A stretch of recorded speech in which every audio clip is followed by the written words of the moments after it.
Salut, je suis Stéphane Fautine et dans cette vidéo, je te donnerai deux astuces qui t'aideront à acquérir un terrain agricole en Afrique. Le plus souvent, les personnes qui me contactent ayant des projets qu'ils veulent lancer, la plupart de ces personnes n'ont pas déjà le terrain et il est parfois question d'acheter déjà un terrain. D'autant aussi que le choix du terrain qu'on achète est fonction du type de projet qu'on voudrait implémenter. Avant d'avancer, je te souhaite la bienvenue sur cette chaîne.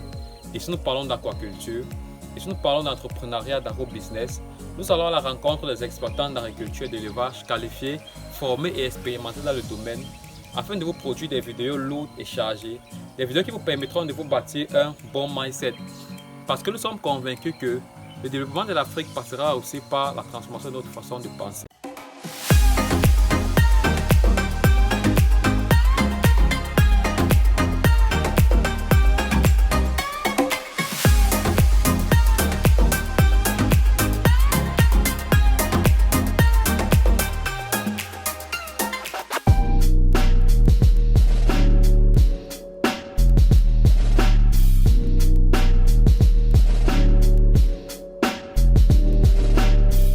Comme j'ai tantôt dit, dans cette vidéo, je te donnerai deux astuces qui t'aideront à acquérir un terrain agricole en Afrique. Sans plus tarder, la première astuce, c'est que avant d'acheter un terrain dans une localité ou dans un village, rassure-toi d'avoir au moins un contact dans ce village-là. Le plus souvent, les gens viennent vers moi me faisant part du fait qu'ils ont eu acheté des terrains dans des villages et qu'ils ont été dupés, si je peux le dire ainsi. Et en menant ma petite étude, je me suis rendu compte que c'est parce que les gens s'aventurent à aller dans des villages qui sont parfois étrangers pour eux, acheter des terrains sans connaître personne dans ce village-là. Alors, arriver dans un village en ayant quelqu'un comme guide, quelqu'un qui pourra te guider, te permettra déjà d'avoir quelqu'un en qui tu peux faire confiance, quelqu'un qui pourra mener sa petite étude auprès du village pour savoir si le terrain qu'on a traité de vendre n'a pas déjà été vendu à quelqu'un d'autre. Parce que le plus souvent, arriver dans un village, lorsqu'on achète un terrain, le seul document qui fait foi de l'achat du terrain, c'est le certificat d'abandon des droits coutumiers. Sauf qu'aujourd'hui en Afrique, on a déjà des villages où certains chefs s'aventurent à signer des certificats d'abandon sur le même terrain à 5 personnes.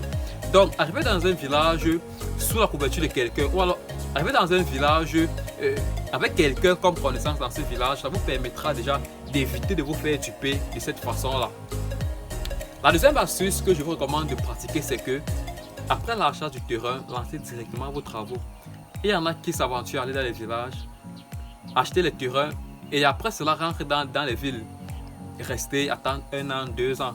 J'ai reçu un monsieur récemment au bureau qui me faisait comprendre qu'elle a acheté un terrain en 2019. Sauf que lorsqu'il est rentré dans ce village en 2021 pour lancer son projet, il s'est rendu compte que quelqu'un d'autre avait déjà lancé les travaux sur son terrain. Alors, je dois lui expliquer à ce monsieur-là pourquoi est-ce qu'après l'achat du terrain, il est important de lancer directement avec ses travaux. Parce que le plus souvent, il y en a qui achètent des terrains en comptant sur le financement d'un quelconque programme. J'ai un ami qui a récemment acheté un terrain et qui a laissé ce terrain-là pendant près d'1 an. Juste parce qu'il comptait sur le financement d'un certain programme dont je préfère faire taire le nom.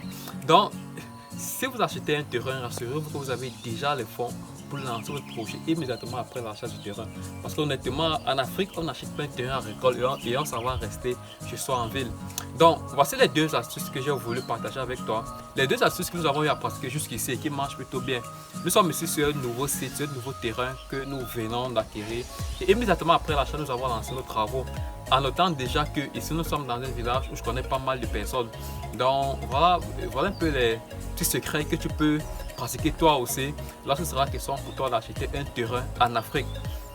Toujours est-il que je t'invite à me dire en commentaire à quel niveau est-ce que tu rencontres les difficultés au niveau de ton unité. Que ce soit au niveau de la relation de ton business plan, de suivi de ton projet à caractère agricole ou d'élevage, ou encore même tu rencontres des difficultés avec l'acquisition d'un terrain à caractère agricole en Afrique.